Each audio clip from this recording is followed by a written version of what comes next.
Voyons ensemble la deuxième partie du cours qui s'appelle Expérience aléatoire à deux épreuves indépendantes.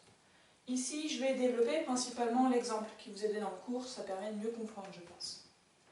Alors, voici notre situation, notre expérience aléatoire.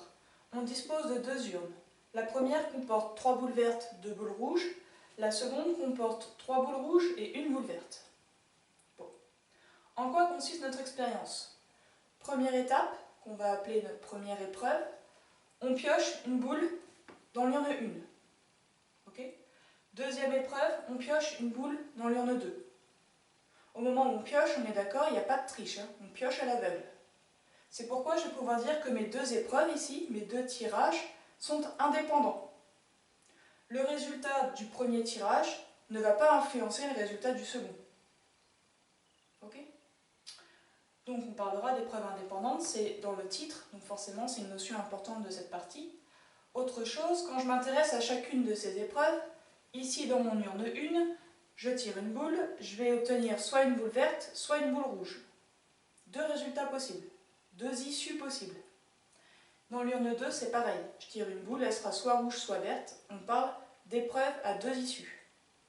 Donc on a ici une expérience aléatoire, avec deux épreuves indépendantes, chacune comportant deux issues.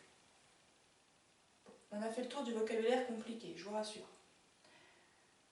Alors, maintenant, ici on nous a nommé deux événements. Le premier, R1, consiste à tirer une boule rouge dans l'urne 1. Et R2, tirer une boule rouge dans l'urne 2. Ok. On est d'accord que dans notre urne 1, on tire soit une boule rouge, soit une boule verte. On peut aussi présenter les choses comme étant, je tire une boule, elle est soit rouge, soit pas rouge. Pourquoi je dis ça? Comme ça, on va en fait faire intervenir l'événement contraire de R1. On va parler de R1 et de R1 bar. Donc R1, c'est obtenir une boule rouge dans l'urne 1, et R1 bar, c'est le reste. Autrement dit, on est d'accord, ce sera obtenir une boule verte. Ça va me permettre de construire l'arbre de probabilité de cette expérience. L'arbre de probabilité, il permet deux choses. On va dire même trois. La première, ça va être d'énumérer toutes les situations possibles, tous les résultats possibles à cette expérience. La deuxième, ça va nous permettre aussi de nommer, enfin de préciser les probabilités de chacune des branches de l'arbre, ce qui nous permettra dans un troisième temps de réaliser des calculs de probabilité. Ici, je m'explique. On a deux épreuves indépendantes. La première, elle a deux issues possibles. Soit je tire une boule rouge, soit je tire une boule qui n'est pas rouge. Autrement dit, elle est verte. Bon. J'arrive à ma deuxième épreuve. Admettons que j'ai tiré une boule rouge au premier tirage. Ici, je peux soit tirer une boule rouge au deuxième tirage, soit tirer une boule qui n'est pas rouge. Autrement dit, elle est verte. R2 bar. Pareil ici, puisqu'on a dit qu'elles étaient indépendantes. Si j'ai tiré une boule qui n'était pas rouge, autrement dit qui était verte au premier, j'ai encore la possibilité d'avoir soit une boule rouge, soit une boule verte au deuxième tirage. Donc je le répète, ici c'est la notation de l'événement contraire, R1 bar. Maintenant, sur cet arbre de probabilité, je précise les probabilités. Plutôt pratique. Quelle est notre probabilité de tirer une boule rouge au premier tirage? Il y a deux boules rouges parmi les 5, donc il y a une chance de 2 sur 5. Okay. Quelle est la probabilité de tirer une boule qui n'est pas rouge? Elle sera verte et il y en a 3 sur 5. Bien sûr, remarquez qu'ici la somme des deux fait 1. Ici en fait on va parler d'un nœud au niveau de notre arbre. Ça c'est une branche, là on a une deuxième branche. Il faut que la somme des probabilités des branches qui partent d'un seul nœud fasse 1 toujours, pour qu'on ait toutes les situations possibles. J'arrive à ma deuxième épreuve. Admettons qu'on ait tiré une boule rouge au premier. Quelle est la probabilité de tirer une boule rouge au second tirage? Il y a 3 boules rouges sur 4 au total, donc 3 chances sur 4. Et j'ai une boule verte parmi les 4 boules, donc une chance sur 4. Je vérifie ma petite règle. Ici, j'ai un nœud, d'où partent 2 branches. La somme des probabilités, ça fait bien 3 quarts plus 1 quart, 4 quarts, autrement dit 1. Ça marche. Ici, mes deux épreuves étant indépendantes, je sais que je peux recopier tranquillement mes probabilités ici. J'ai toujours 3 chances sur 4 d'obtenir une boule rouge au deuxième et une chance sur 4 d'obtenir une boule verte au deuxième tirage. Ok. Alors, j'ai dit cet arbre il va nous permettre, donc là il est au niveau de la construction c'est fini, il va nous permettre de déterminer toutes les situations possibles. En effet, on peut remarquer que si on suit notre arbre, on va le faire comme ça, non c'est pas très logique, vous n'allez pas aimer, c'est pas grave, on va faire comme ça, non, on va changer. Si je suis ce chemin,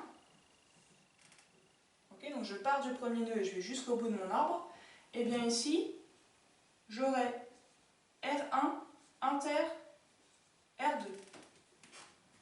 C'est ici le chemin qui nous mène à la fin de mon expérience. J'ai obtenu une boule rouge au premier et au deuxième tirage. Voilà un résultat possible.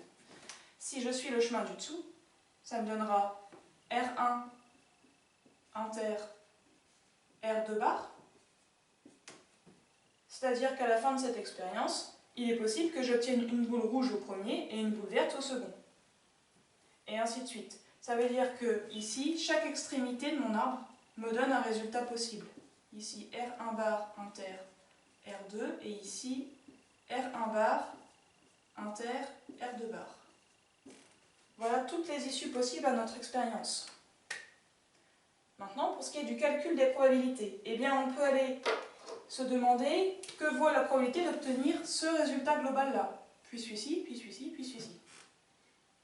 Eh bien, sachez que la règle, elle est très simple. Ici, pour calculer, alors, forcément, je vais t'embêter, je vais mettre la règle ici.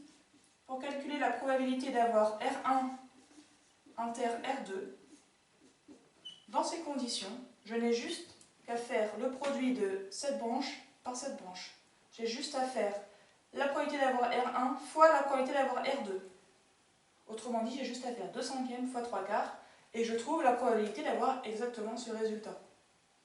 Donc ici, si j'écris avec mes événements, ça fait P de R1 fois P de R2. Et ça fait 2/5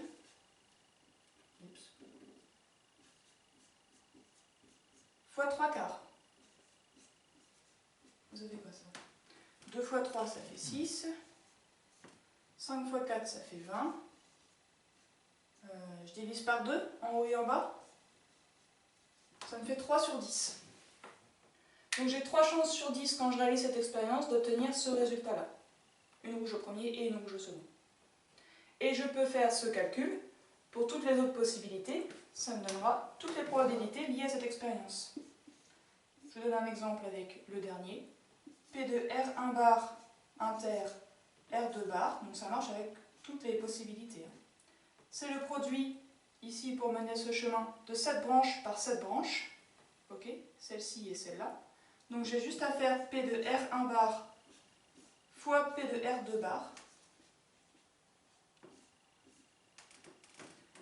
Ça me fait quoi ça? 3/5 fois 1/4.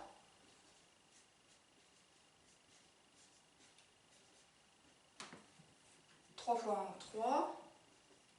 Et en bas, 5 fois 4, 20. Bon, là, je suis coincée, je dois laisser 3 sur 20. J'ai 3 chances sur 20 quand je réalise cette expérience d'obtenir une verte au premier et une verte au second tirage. Ok, donc vous l'aurez compris, ici, la probabilité d'avoir R1 inter R2 bar, il suffit de faire ça fois ça, 2/5 fois 1/4, ça va faire 2 sur 20. Je peux même diviser par 2 en haut et en bas, ça fait 1 sur 10. Et ici, la probabilité d'avoir R1 bar inter R2, ce sera cette branche-là fois celle-ci, ça veut dire 3/5 fois 3/4, 3 fois 3, 9, sur 4 fois 5, 20. Bon, là, je suis coincée.